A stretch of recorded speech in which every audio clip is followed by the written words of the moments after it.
Hola, bienvenidos a Psicoestadística.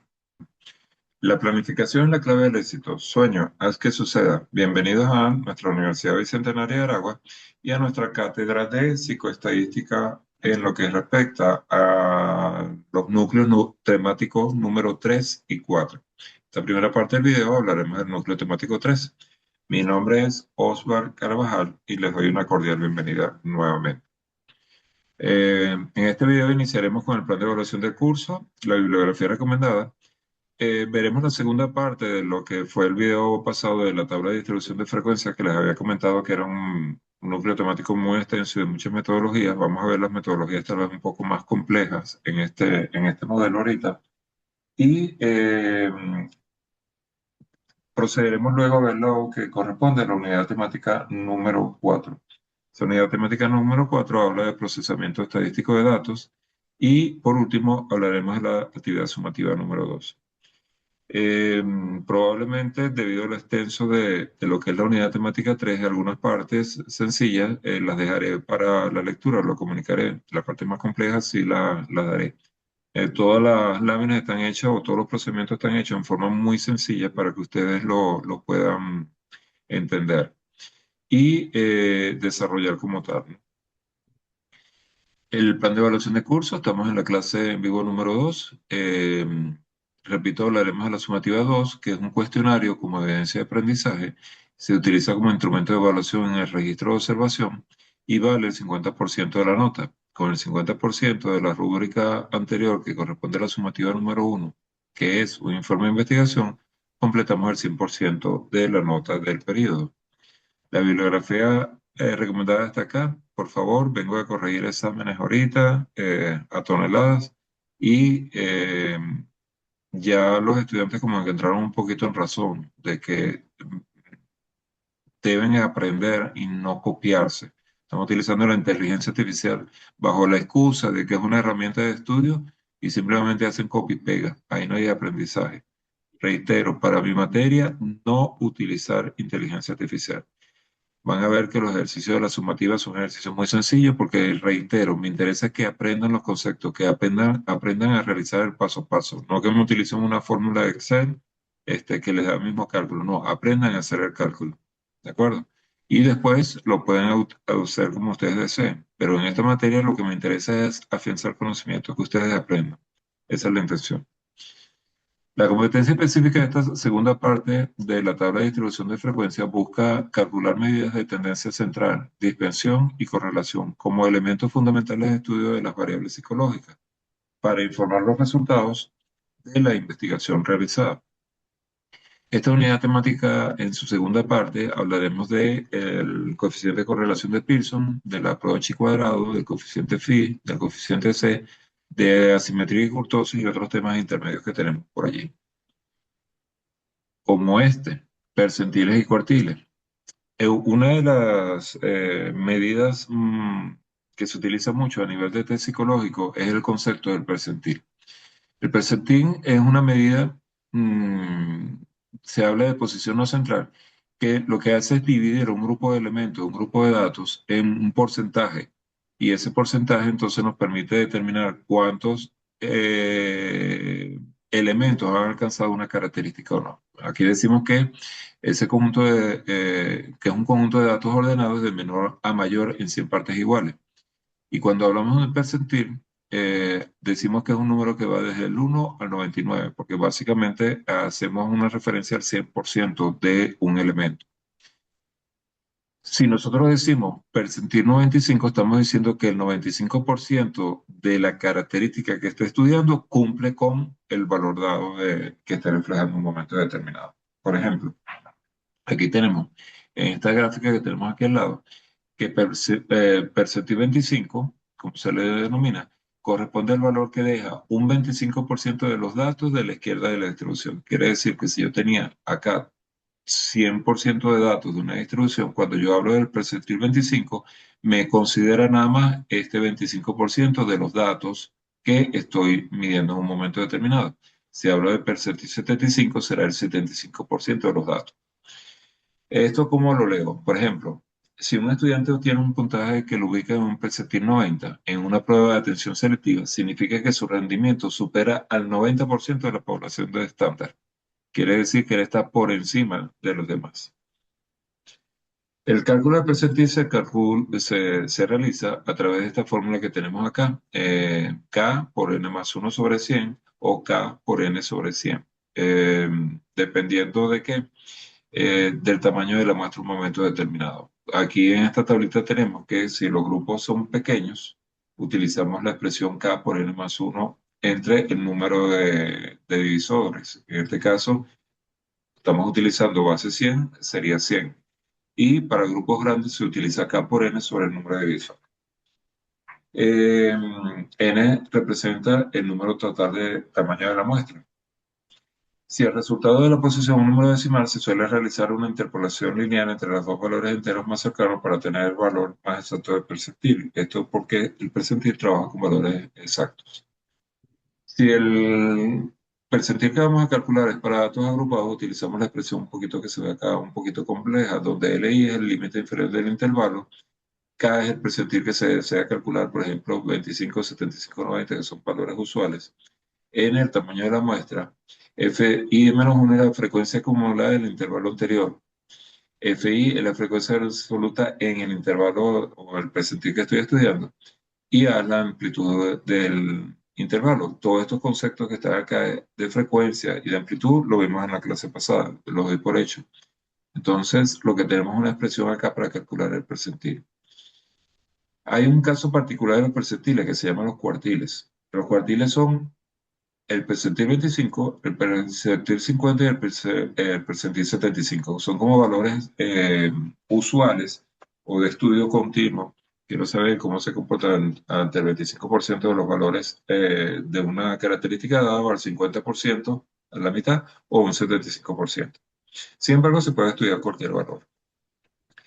Supongamos entonces que tengo este ejemplo acá en que tenemos un test de atención visual que se aplica a un grupo de 60 estudiantes universitarios y los puntajes obtenidos se agruparon en la siguiente tabla, esta que tenemos acá, y queremos calcular el percentil 75 para identificar el punto de corte de rendimiento alto. Yo estoy diciendo acá que estos 60 estudiantes tienen una buena visión, al aplicarle un test de atención visual, tienen un buen nivel de atención si superan al 75% del valor promedio. ¿Qué es lo que hace aquí entonces? En esta clase, en esta tabla, nosotros lo que tenemos son intervalos de puntaje. Entre 50 y 60 había 8 individuos nada más. Entre 60 y 70 había 12. 70, 80, 25, 80, 90, 10 y 90, 100, 5. Fíjense que están ordenados en continuo. Recuerden que en matemática, cuando nosotros tenemos un corchete cerrado, quiere decir que incluye el valor. Cuando está abierto, quiere decir que no lo incluye. Decir que aquí va desde 50 hasta 59,9999. ¿Ok? Y la frecuencia acumulada es la suma de la frecuencia actual más la anterior. En este caso, 8, no tengo nada anterior, es 8. Pero cuando llego a 12, es la anterior más la nueva, 12, me da 20. 20 más 25, 45. 45 más 10, 55. Y 55 más 5, 60.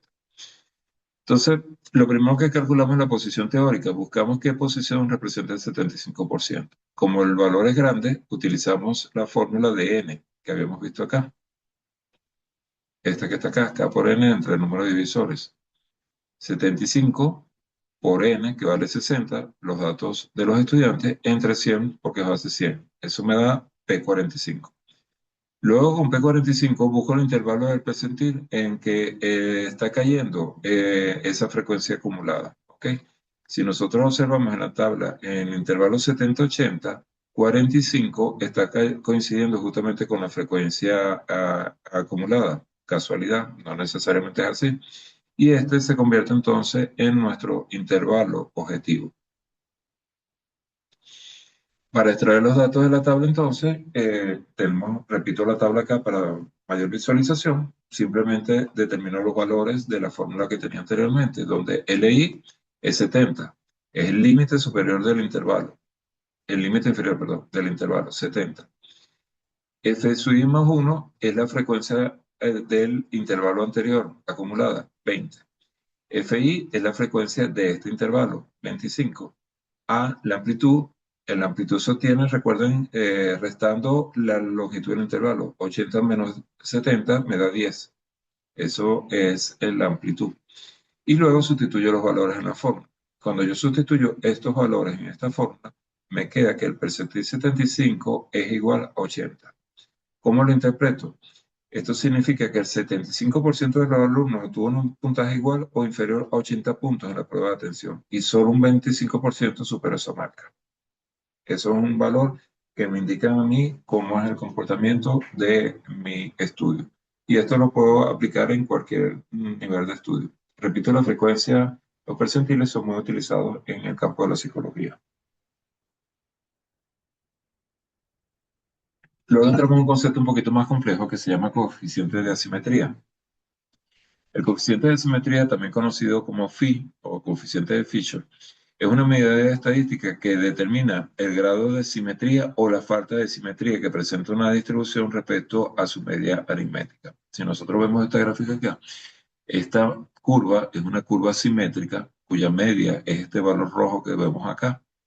Cualquier otra cosa que no cumpla con estas características se desvía de esto. Esto genera una simetría. Y justamente lo que vamos a determinar es el grado de simetría o la falta de ella, porque si coincide con la media, no hay simetría como tal. Esto indica que los datos se concentran a la derecha o a la izquierda de la media dada. Eso es lo que me indica. Y esto nos permite concentrar en valores que nos dan idea de cómo es el comportamiento con respecto a una media de los resultados que estamos obteniendo en un momento determinado. Si ese coeficiente de asimetría, que lo vamos a llamar CSUA, es menor que cero, indica que existe un orden y ese orden es que la media es menor que la mediana y es menor que la moda. Recuerden que la moda y la mediana son conceptos que estudiamos la vez pasada y que en este caso nos están reflejando tres valores que nos interesan. Los más repetidos, el valor medio y el valor absolutamente medio. Entonces, cuando nosotros vemos esto, decimos, por ejemplo, si aplicamos un examen de conocimiento muy fácil a los estudiantes, la mayoría sacarán notas altas y unos pocos sacarán notas bajas. El gráfico tendrá una cola hacia la izquierda, como se refleja acá. ¿Ok? Entonces, estos valores reflejan que hay una alta tendencia de que los estudiantes sacaron muy buenas notas. ¿Por qué? Porque la media del curso está acá. Pero si yo tuve muchísimos más estudiantes que obtuvieron, que es lo que me está representando la moda, esto implica que mis estudiantes entonces obtuvieron más calificaciones. Si es igual, es que la curva es simétrica, la media y la moda coinciden, no tengo problema y es igual a la mediana. Y lo que tiene es que decir que básicamente coinciden. Mi prueba que apliqué coinciden los estudiantes con el promedio histórico. Si el coeficiente de asimetría es mayor que cero, eso implica que la moda es menor que la mediana y es menor que la media. La curva se me desplaza hasta a este lado. ¿Ok? Y aquí habla de la derecha porque lo estoy viendo desde el lado de la gráfica. ¿Ok? Este, ustedes están frente a la máquina, esta es su izquierda, pero realmente la gráfica esta es su derecha con respecto a la media. Y entonces estoy diciendo que no, mis estudiantes no alcanzaron ni siquiera la media de- del test que le apliqué. Eso implica que tienen promedios bajos y eso nos da un comportamiento, lo cual nos dice mucho en simetría. Este dato entonces nos indica que podemos determinar si tenemos un cumplimiento normal o que estoy asimétrico y eso implica que o no estoy alcanzando el resultado deseado o lo estoy excediendo. En cualquier caso, eh, es muy fácil determinar este valor y además de ser fácil, me permite dar una idea si el conjunto de datos sigue una distribución normal y lo cual en muchos elementos es un requisito. Y esto me sirve como un análisis de normalidad. Si si la curva es en todo caso simétrica. Luego tenemos otro concepto que se aplica muchísimo también, que es el análisis de la forma, y eso se denomina kurtosis. La kurtosis también se le conoce como apuntamiento en algunos textos. Es una medida estadística que determina el grado de concentración que presentan los valores de una variable alrededor de una zona central de distribución. En el concepto anterior nosotros podíamos saber si estaba muy cargado a la derecha, muy cargado a la izquierda de una media dada. Pero ahora me interesa saber si ese desplazamiento a la derecha o a la izquierda está muy concentrado o es muy amplio. Entonces, eso es lo que vamos a ver con el concepto de kurtosis. Esto es vital para entender en psicometría la variabilidad de un rasgo de un grupo. Imaginemos que aplicamos un test de personalidad. La kurtosis nos dirá si la mayoría de la gente respondió de forma muy similar, poca variabilidad, o si la respuesta está muy dispersa. Eso es el concepto. Para su cálculo, un proceso un poco más complejo, observamos aquí la fórmula en la cual X sub I es el número enésimo del dato que estoy estudiando, FI es su frecuencia, X barrita es la media y esa es la desviación estándar. Eh, Tengo dos expresiones que me permiten hacer el mismo cálculo. En la literatura en algunos casos utilizan esta, en otros utilizan esta. No importa, son iguales en un momento determinado. Y repito, lo que me va a indicar qué tan centrados están los datos con respecto a un valor dado. Ahora, ese resultado de kurtosis, el resultado de lo que es el elemento de kurtosis, que se conoce como la letra K, tienen unos nombres particulares. Si yo cuando aplico esta fórmula obtengo que ese valor es mayor que 3, ¿ok? La kurtosis es mayor que 3, eso indica que es una curva muy alta y delgada. Una curva alta y delgada. Quiere decir que los valores están muy cercanos entre sí. Por lo tanto, hubo poca variabilidad. El ejemplo aquí que decimos, imaginemos que aplicamos una prueba de habilidades de lectura a un grupo de filólogos profesionales. La mayoría tendrá porcentajes casi idénticos y muy altos. ¿Por qué? Porque son especialistas. Y entonces no deberían tener mucha diferencia. Eso me daría una curva muy elevada y muy angosta de kurtosis. La otra tipo de curva, cuando cae es exactamente igual a 3, es lo que se conoce como nuestra curva normal, el punto de equilibrio, y básicamente representa la campana de Gauss, como se observa en la gráfica. En este caso indicaría que una población general se distribuye en una forma estándar, están en el centro y pocos en los extremos, quiere decir que tiene un comportamiento normal, como se le conoce a la distribución como tal.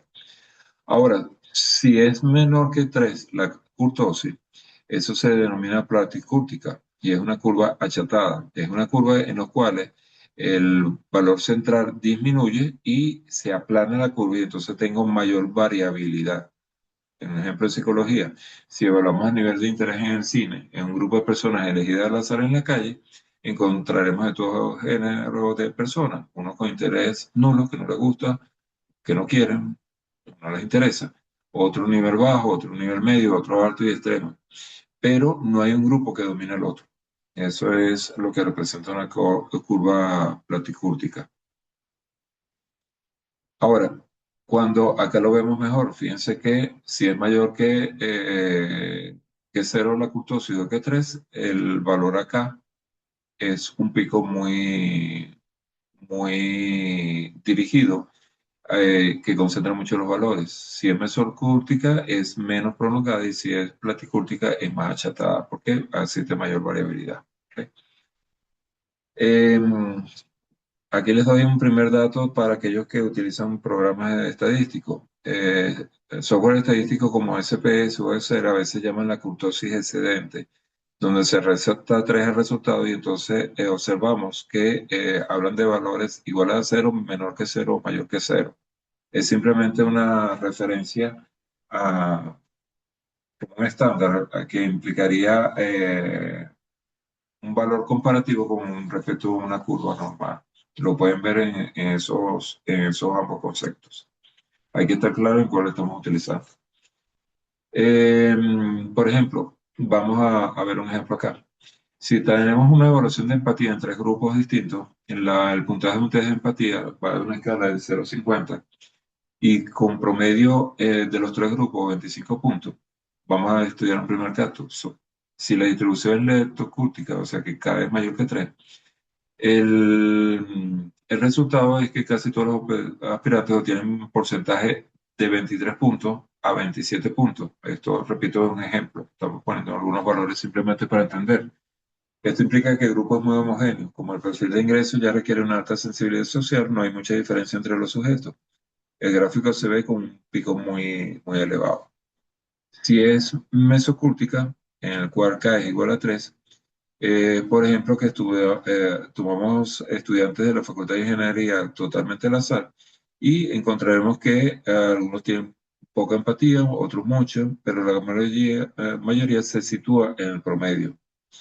El grupo se considera de rasgos normales porque están representados justamente por una curva normal. ¿Ok? Y el gráfico es una campana de Gauss. Si es platicúrtica, que K es menor a que 3, entonces tendremos muchísima variedad. Por ejemplo, en un centro penitenciario, eh, buscar estudiantes de psicología y traducente. El resultado es que habrá muchos puntajes bajos, muchos medios y muchos altos repartidos a lo largo de toda la muestra que se tome, y que lo que implica es que el grupo es heterogéneo. No hay diversidad en la muestra, por lo tanto eh, no existe una concentración hacia un promedio, sino que la curva se plana y tengo muchísima variabilidad. Otra prueba que utilizamos mucho acá en psicometría es la prueba chi cuadrado. La habrán escuchado antes, seguro la estudiaron en bachillerato mínimo, y es una de las herramientas que permite estudiar elementos cuando las pruebas son de tipo no paramétrico. Lo cual quiere decir que no requiere que los datos sean o sigan una distribución normal y ni siquiera que sean variables continuas para poder estudiarlo. Esto se emplea en psicología básicamente cuando estudiamos aspectos nominales o cuantitativos, por ejemplo, género, estado civil, tipo de fobia, nivel de estrés, bajo, medio, alto, respuesta sí, no. El objetivo es analizar si la frecuencia observada en la muestra coincide con la que se esperaría ante el azar. Aquí tenemos la fórmula del H cuadrado que utiliza la frecuencia observada, como se le denomina, que son los datos reales que se recolectan en el campo laboratorio, con la frecuencia esperada, que son los datos que deberían haberse obtenido si la hipótesis que se lanza de aceptación de que el valor se encuentra en un espacio dentro de la curva la hipótesis es nula. Esta fórmula, al calcularla, entonces nos permite obtener los valores primero me indica si realmente se acepta la hipótesis y los valores, existe la posibilidad de que caigan dentro de la zona de estudio o si se rechaza la prueba porque los valores están fuera del rango dado. Esto genera básicamente el estudio en lo que son diseños de experimentos, en lo que es la investigación psicológica. Uno de ellos es que nos permite calcular la prueba de bondad de ajuste, que sirve para verificar si la distribución de una sola variable categórica de una muestra se ajusta a una distribución teórica previa o esperada. Ejemplo en psicología, un psicólogo educativo quiere saber si la preferencia por tres ramas de especialización clínica, organizacional y educativa está distribuida equitativamente entre los estudiantes del último semestre, o si hay una preferencia estadísticamente significativa por alguna de ellas. El otro caso es, por ejemplo, cuando hay prueba de independencia o de asociación, que es el estudio más común en el cual sirve para evaluar si dos variables cuantitativas están relacionadas entre sí o si son completamente independientes. Si están relacionadas entre sí, quiere decir que si yo altero una de las variables, la otra se modifica inmediatamente. Por ejemplo, en psicología, investigar si existe una relación entre el tipo de tratamiento psicológico recibido, terapia cognitivo-conductual versus psicoanálisis. Son dos terapias diferentes y el estado de recuperación del paciente, recuperado versus no recuperado. La hipótesis nula diría que el éxito del tratamiento es independientemente del tipo de terapia. Esa sería la hipótesis a comprobar. Vamos a ver esto con un ejemplo para entenderlo o aterrizarlo un poquito más. Yo tengo una pregunta. ¿El estrés depende del turno de trabajo? Y supongamos que hablamos hacia psicólogos. En un hospital para ver si el nivel de estrés que manejan es alto o bajo. O si depende del turno de que trabajan, diurno o nocturno. Entonces hago una primera tabla en el cual tengo turno, diurno, nocturno, estrés alto o bajo y distribuyo los 100 psicólogos que estoy estudiando. Si ustedes suman 20 más 30 son 50, 40 más 10 son 50 y la suma me da 100. Lo que hago para hacer este estudio primero es organizar los datos en una tabla de contingencia. ¿Se recuerdan que la tabla de contingencia es una tabla de doble entrada en la cual tenía totales tanto en fila como en columna? Ya yo puedo determinar que en el turno diurno hay 60 psicólogos, en el turno nocturno hay 40 y que sufren estrés alto, el 50% o 50 psicólogos sufren estrés alto y 50 bajo. Aquí es una mera coincidencia, no necesariamente los valores tienen que ser iguales. Para calcular la frecuencia esperada, entonces simplemente para cada cerdo aplicamos la siguiente fórmula. Total de la fila por el total de columna entre el total global. Si yo voy a buscar cuál es la frecuencia esperada de diurno con estrés alto, fíjense acá, yo lo que hago es total de la fila por el total de la columna. Total de la fila es 60, por el total de la columna es 50. 60 por 50 entre el total global de 100 pacientes. Eso me da un valor de 30. Igualmente hago con diurno nocturno, 60 por 50, repito todo, por pura coincidencia, son el mismo valor de 30. Pero también nocturno con nivel alto. ¿Ok? Este nocturno con nivel alto es 40 entre, perdón, por 50 entre el número de pacientes que hay, que es 100. Eso me da un valor de 20. Igualmente, 40 entre 50, entre 100 me da el que es nocturno con estrés bajo.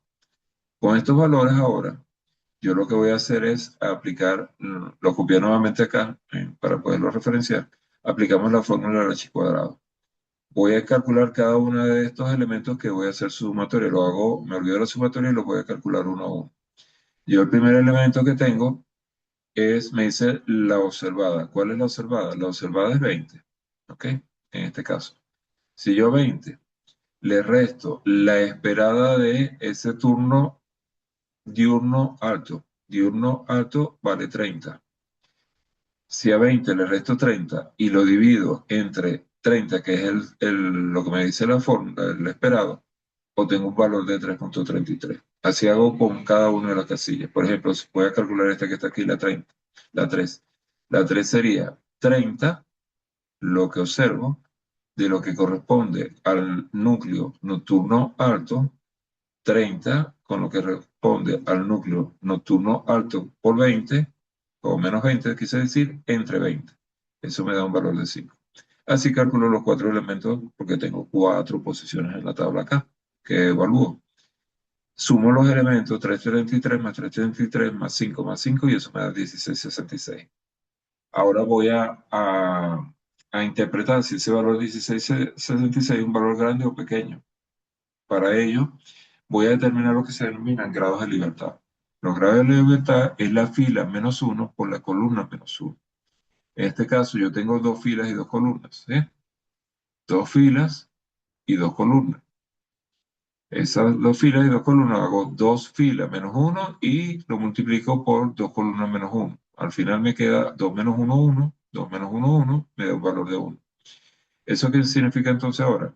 Con ello voy a usar usualmente un nivel de confianza de 95%, podemos usar 97, podemos usar 97, podemos usar 99, quise decir, pueden usar 90, el nivel de confianza que ustedes tengan. Si yo uso un nivel de confianza de 95, me queda un valor de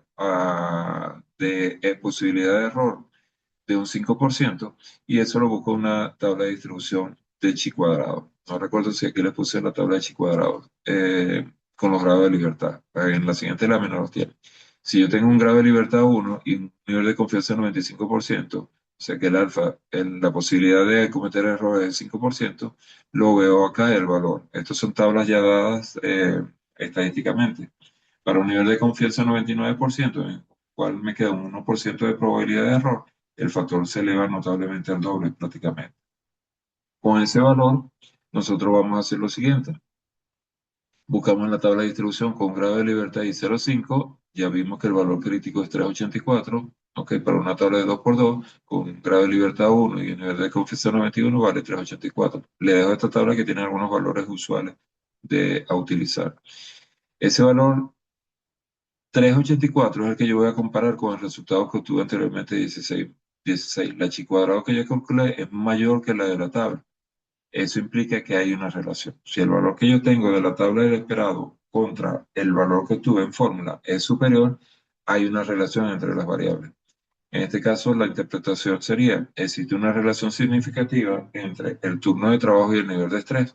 El turno nocturno parece estar asociado a mayor estrés, porque este tema es vital para ellos. Bueno, porque básicamente se definió dentro de la problemática que nos interesaba saber dónde existía mayor nivel de estrés y aparentemente ocurre en horas de la noche. Me imagino que eso sucede más en los casos de emergencia. Esta tabla entonces la doy allí como dado. Le dejo esto acá para que lo lean. Básicamente habla de que el h cuadrado, dónde se utiliza, dónde lo podemos utilizar en un momento determinado. Y entramos en el coeficiente phi. El coeficiente phi es una medida que nos permite evaluar la fuerza y la dirección de la relación entre dos variables dicotómicas. Con el coeficiente eh, de la prueba chi cuadrado, nosotros encontramos si había una relación entre las variables y si esta era estadísticamente significativa y si se debía al azar o no. En cambio, con el coeficiente phi vamos a encontrar cómo es esa relación en cuanto a su intensidad o qué tan fuerte es la misma. Y esto se aplica solamente para variables que pueden tomar dos posibles resultados: aprobado o rechazado, presencia o ausencia de un síntoma, género masculino o femenino, o respuesta a ciertos reactivos o test psicológicos que impliquen correcto o incorrecto, sí o no, verdadero o falso. Este coeficiente se calcula mediante eh, el relacionamiento con la prueba chi cuadrado. Fíjense que es la raíz cuadrada de la chi cuadrado en Tn.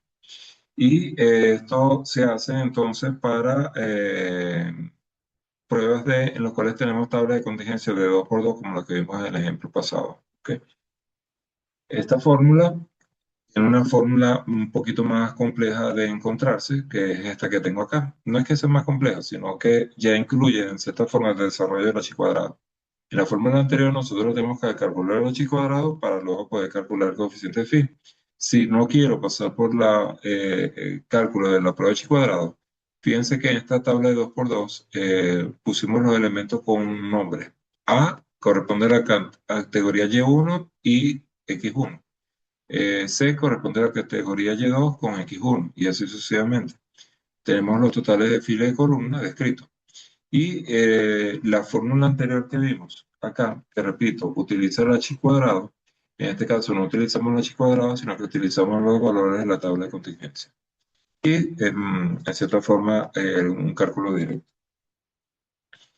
Eh, a diferencia de,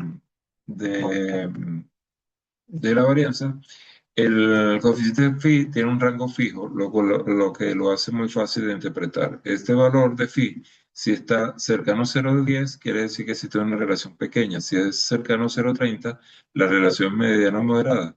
Y si es de 0,50 o más, su relación es grande o fuerte. Esto entonces nos permite con tres elementos o tres valores tener el parámetro de comparación eh, de del análisis que estoy haciendo en un momento determinado. Eh, También tenemos el denominado coeficiente de Pearson, que también mide la relación entre dos variables, sean cuantitativas o nominales. Y básicamente, este coeficiente me permite estudiar tablas de contingencia superiores o diferentes a 2 por 2. Sí, me restringía el estudio de tablas de contingencia de 2 por 2, aquí ya puedo estudiar tablas de contingencia de cualquier tamaño. Su fórmula matemática es la que observan ahí. Piensa que se calcula la chi cuadrado y se divide entre esa misma chi cuadrado más n entre la raíz cuadrada de esos valores. Básicamente, este coeficiente C se encuentra entre un valor entre 0 y 1. nunca llega a ser exactamente 1, porque implicaría una asociación tan perfecta que es el mismo valor. Entonces, no tiene sentido. Pero cuando se acerca al valor 0, que como extremo, recuerden que va entre 0 y 1, el otro extremo 0, indica que las variables son completamente independientes, no existe una relación entre ellas. Eh, el máximo que puedo tener un coeficiente depende directamente del número de categorías y eso lo podemos calcular acá. Si nosotros tomamos el número de columnas y le restamos 1 y le dividimos entre ese mismo número de columnas y le sacamos la raíz cuadrada, nos da el máximo valor superior que puede tener en un momento determinado ese coeficiente C verso. Por ejemplo, si tenemos una tabla de 3 por 3, el máximo valor teórico que puede alcanzar al aplicar la fórmula es 0,816, que implica k igual 3. Y ese resultado es básicamente representa casi una relación perfecta, a pesar de que no está cercano al 1 como tal, pero es muy cercano. Este 0,86 sale de la tabla 3 por 3, el número de columnas 3 menos 1 sobre 3 raíz cuadrada. Eso me da este valor de 0,86. Al estar cercano al valor 1 que hablamos acá, acercar al valor 1 indica que existe una relación grande y fuerte. Eso es lo que me está indicando este valor que tengo acá. Acá no voy a entrar en ese detalle por razones de tiempo, pero tienen cómo se puede aplicar este concepto en la psicología clínica, en las organizaciones, en la de, psicología social y de consumidor. Y entramos en un coeficiente que vamos a estudiarlo mucho más adelante en psicometría también, que es el coeficiente de Pearson, que también me arroja una relación entre los valores de una variable o de unas variables que nos permiten estudiar si la misma existe una relación, cuál es su dirección y qué tan fuerte es esa relación. Y eso se hace a través de dos factores. Uno, el signo del coeficiente. Si es positivo, me indica que es ascendente la relación. Si es negativo, es descendente la relación. Y el valor absoluto me da el valor de la fuerza. Qué tan fuerte es esa relación entre las variables en un momento determinado. Eh, Aquí tenemos que si el valor es mayor de ese valor dado de Pearson, es mayor que 0, las dos variables cambian en la misma dirección, pasa de positivo, lo que implica es que si una crece, la otra también crece porque están relacionadas. Si es negativa, en el caso contrario, si una decrece, la otra decrece también. Y si es nula, es que no existe ninguna relación entre ambas variables. Esa relación también tiene una analogía en la tabla, muy similar a la que vimos anteriormente. De 0,10 a 0,29 existe una relación baja, entre 0,30 y 0,49 es moderada y entre 0,51 es muy elevada la intensidad. La fórmula de cálculo es esta expresión que ustedes ven bastante compleja acá. Obviamente es una expresión compleja desde el punto de vista de deducción matemática, pero a la hora de cálculo es relativamente sencilla. Tienen ahí descrito cómo es cada uno de esos elementos y tienen un ejemplo acá. Este ejemplo se los voy a dejar para que no lo analicen, pero básicamente, si nosotros tenemos una tabla, por ejemplo en este caso, en que tenemos horas de capacitación y la descripción de cuántas horas se capacitó cada uno de los empleados, en este caso 5, y cuánto tuvieron en su desempeño, esta puntuación que tengo acá. Esta es la tabla inicial de datos, digamos, esto que yo tengo acá.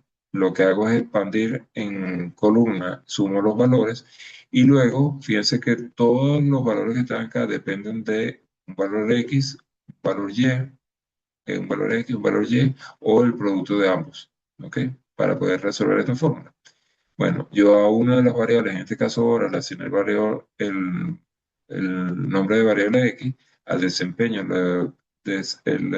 coloqué el valor de Y, y luego lo que hago es ampliar la tabla en cuánto es X por Y, 4 por 5 me da 20, cuánto es X al cuadrado, 4 por 4 16, cuánto es Y al cuadrado, 5 por 5 25, y estos valores que voy obteniendo acá es lo que voy a ir sustituyendo en el desarrollo de esta forma.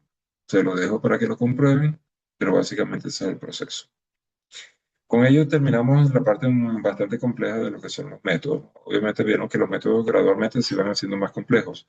Todavía nos quedan métodos en psicometría que vamos a permitir estudiar temas como la confiabilidad o la validez de un test psicológico y vamos a utilizar algunas de estas herramientas que vimos anteriormente. Por eso es lo importante. Insisto, me interesa no que la calculadora le resuelva eso. Me interesa no que la hoja de Excel le resuelva eso. Estudiante que me ponga, me resuelva un problema con la fórmula de Excel, está malo. Yo quiero el paso a paso, quiero que entendamos cómo se maneja el concepto. ¿Y por qué lo digo? Porque muchas situaciones se ha presentado que estamos utilizando un concepto matemático o estadístico y Excel tiene una variación. Y cuando ustedes ven el concepto, lo calculan igualito y resulta ser que estamos teniendo otro valor. ¿Por qué? Porque la fórmula matemática no es la misma. De ahí la importancia de que ustedes conozcan cuál es el origen de la fórmula. Bueno, con dicho esto, entramos a la unidad temática 4, que es procesamiento estadístico de datos, y que básicamente tiene como competencia específica calcular medidas de tendencia central, dispersión y correlación como elementos fundamentales de estudio de las variables psicológicas para informar resultados de una investigación. El procesamiento de datos estadísticos, vamos a hablar en el temario de su definición, tipos y la aplicación de los mismos. Cuando hablamos de procesamiento de datos, ¿qué queremos decir? Que tenemos una serie de respuestas a test o un cuestionario cualquiera y que tenemos que organizarlo de alguna forma para poder aplicar el análisis estadístico y obtener resultados que realmente nos indiquen tendencia o determinación de un valor determinado, a qué se asemeja, a qué se parece o qué es diferente. Tengo varios conceptos, voy a utilizar estos dos. Kellen Lee define procesamiento de datos como la transformación de observaciones en números que permiten probar hipótesis. La visión de estos autores es que sin el procesamiento adecuado los datos son solo ruido. Con él se convierte en una evidencia científica, el procesamiento de los datos.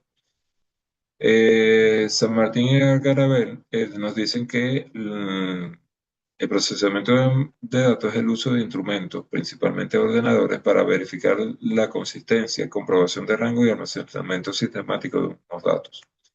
En el enfoque es que es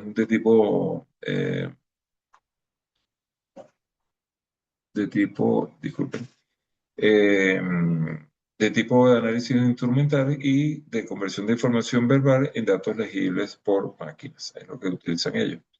Tenemos otro concepto acá, me quedo con el último, conjunto de etapas o fases que deben completarse para realizar una investigación basada en información cualitativa y obtener resultados fieles a la realidad. Entonces, lo que hacemos básicamente es, tenemos una serie de datos que por sí no nos indica nada, pero a través del análisis de ella podemos concluir sobre tendencias, comportamientos, inferir relaciones inclusive entre los elementos o diferencias. Todo procesamiento de datos pasa por unas etapas críticas. Primero es recopilar o obtener la información y que esa información sea fiable. Segundo, organizar y revisar inicialmente la data. Tercero, aquí hablamos de utilizar un software de procesamiento porque estamos hablando de grandes volúmenes, ya no es sumar uno a uno, es grandes volúmenes de información. Y utilizamos hoja Excel, SPS, que es un programa estadístico, o JAP, que es un programa estadístico también para el caso psicología. Ya lo vamos a hablar más adelante. Luego tenemos el procesamiento, cómo filtramos, calculamos, hacemos transformaciones de esa información para poderla interpretar como siguiente paso y obtener algún valor o significación de ese material obtenido. Y luego su almacenamiento o recuerdo de la información procesada. Hay una frase crítica en todo este proceso que es la limpieza de datos, que es conocido como el preprocesamiento y que piense que aplica hasta el 80% del tiempo del análisis. Es verificar si los datos que nosotros tuvimos son fiables o no, si existen datos duplicados o datos imposibles. Por ejemplo, aquí dice edad de 250 años. Eso es un error. Regla de oro. Garbage in, garbage out. ¿Qué quiere decir esto? Si entra basura, basura sale. Entonces, tengamos cuidado de que en la medida en que nosotros filtremos la data y creamos una data confiable, tendremos resultados confiables. En psicología, ya lo hemos dicho muchas veces, utilizamos conceptos abstractos, felicidad, ansiedad, amor, inteligencia, la misma mente. Estos conceptos en psicología se llaman constructos. Y aunque no se pueden medir directamente en una forma directa, sí lo podemos medir operacionalizando la variable, que es definiendo ese constructo de una forma concreta, observable y medible, cuantificable. Para operacionalizar bien, solemos pasar por tres escalones. Uno que es definir conceptualmente qué es, por ejemplo, si nosotros estamos hablando de inteligencia, tendremos que ponernos de acuerdo en un concepto para poder operacionalizar esa variable y decir inteligencia es tal cosa. Las dimensiones son las facetas o partes de ese constructo que tengo en un momento determinado que por ejemplo me dan claridad o me dan un poquito más de pista del constructo como tal. Por ejemplo, si estamos hablando de inteligencia como definición conceptual, que es la capacidad de adaptarse al entorno, la inteligencia, sus dimensiones sería una verbal, una lógica matemática, otra no verbal, etcétera. Y los indicadores, que es la operacionalización finalmente, es ¿cómo lo medimos? ¿Cómo vamos a obtener una respuesta? Por ejemplo, ¿qué tengo que ver para saber que esto está pasando? Es una pregunta puntual y que tiene un contexto de matriz lógica dentro del contexto que está estudiando. Por ejemplo, si queremos estudiar el estrés laboral, ¿no? Yo diré que la dimensión fisiológica, basado en el concepto, es medir los niveles de cortisol en saliva o la frecuencia cardíaca. Dimensión conductual, contar el número de cigarrillos fumados en el descanso o las veces que el empleado llega tarde. O la dimensión cognitiva, subjetiva, aplicada en la escala del 1 al 10, donde el empleado califique su sensación de agobio o de estrés en un momento determinado. Esto lo podemos llevar a una tabla de este estilo, en la cual hablamos de la variable, su definición conceptual, y por eso se la llama tabla de operacionalización de variables. Dimensión, la que exista, cómo lo mido y qué instrumento voy a utilizar. Recuerden que cuando en psicología hablamos de instrumentos, hablamos de qué test nos va a ayudar a un momento determinado a medir el elemento o el indicador que estoy refiriendo. Acá les dejo, no voy a entrar en ello, pero un ejemplo de lo que es la escala de fatiga mental académica, con sus dimensiones, indicadores, ítem y escala de medición, para que tengan idea más o menos de cómo funciona una operacionalización de variables.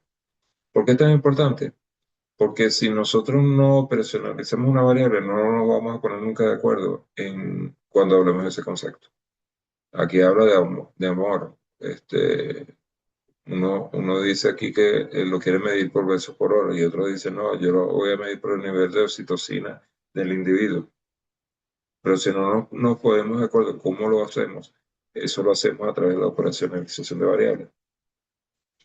Y todos estos elementos de alguna forma utilizan la codificación, que básicamente es asignar un elemento numérico a elementos no numéricos. Por ejemplo, si mi test de ansiedad mide totalmente de acuerdo, neutral en desacuerdo y totalmente en desacuerdo, yo lo puedo llevar a una escala numérica. Por ejemplo, 5, 4, 3, 2, 1. 5 totalmente de acuerdo, a 1 totalmente en desacuerdo.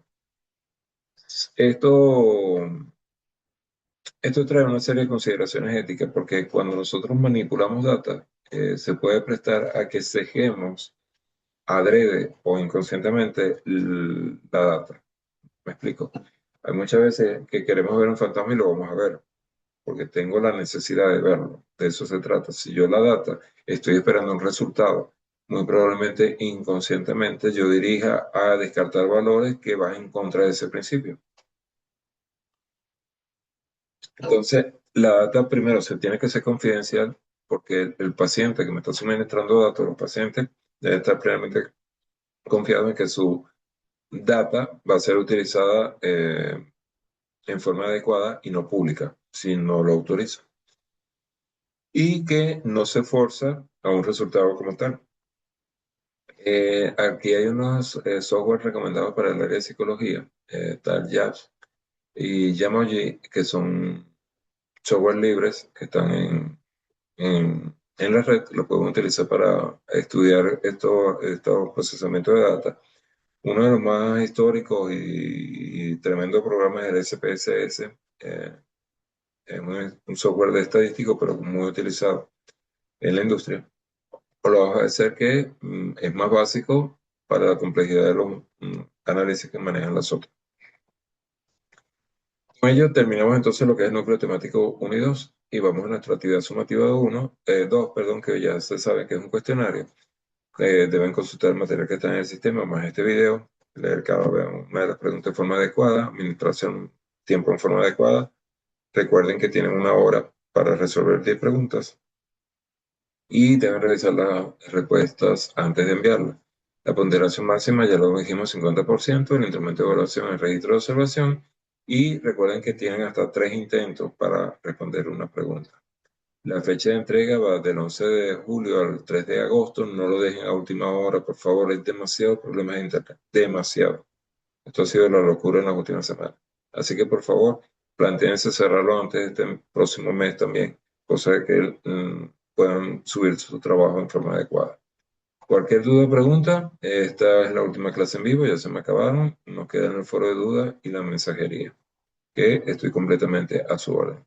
Aquí tienen mi Twitter y mi Instagram para cualquier inquietud y quedo ustedes repito, a cualquier planteamiento que deseen hacer. En esta clase particularmente me acompañó la compañera Marie Galindo, desde Puerto Ayacucho, a una gran distancia. No se conectaron los demás estudiantes. Esto yo lo puedo interpretar como algo bien grave porque esta materia es compleja. Ya les había dicho la vez pasada que esperaba que se conectaran más, pero no se están conectando las clases, con lo cual pierden la posibilidad del intercambio de preguntas y respuestas en un momento determinado, que es justamente lo que ustedes lo va a fortalecer en su conocimiento. Igualmente, reitero, quedo a través de la mensajería para cualquier duda o inquietud que tengan.